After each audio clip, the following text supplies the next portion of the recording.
Hi, everyone, and welcome to another episode of Living in Exhortation. My name is More Mwendwa, and today we're going to be talking about work life balance. Does it make sense to you? When do you realize that your job has become your idol?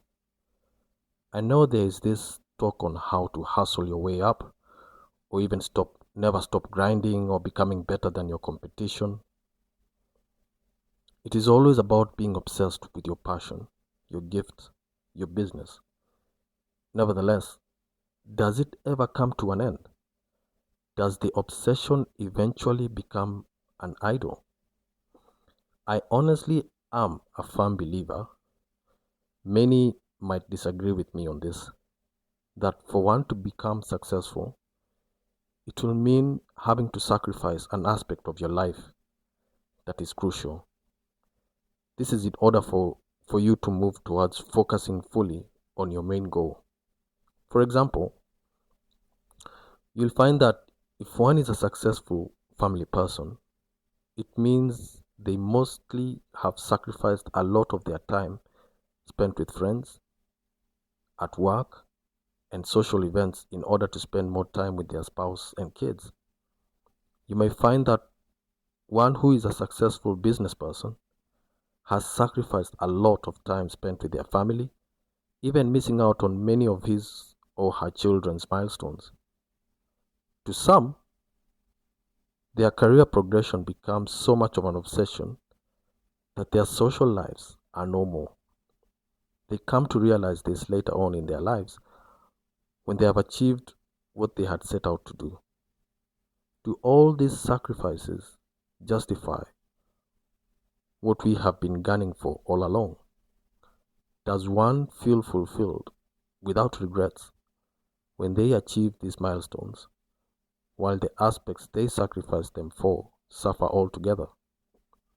I believe it depends on who you're asking. Having a life that is a work-life balance can sometimes, if not most, be considered to be a myth. Pursuing success within a work-life balance can truly prove to be challenging. I believe it is based more on what you prioritize the most, what you value. From there, one can revolve everything else going on in our lives around this precious item.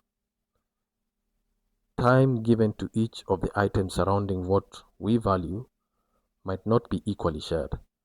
However, it will be allocated based on our priorities and what we would like to see in ourselves achieving at the end of the day. This can be social events, hobbies, time spent with family, or even objectives at work. This is quite crucial because based on these decisions, one gets to know if they are making progress or not. We decide if there needs a change or not. Remember, as much as we are in a competitive world, we are first and foremost competing with our former selves, being better each day and improving to become all that we were created to be. So, take time and analyze your life as well as your work environment. Let's make sure that the decisions we make today usher our optimum best and, most importantly, bring us fulfillment. Food for thought? I choose to believe so. Thank you so much for listening. Until next time, take care of yourselves and have a good one.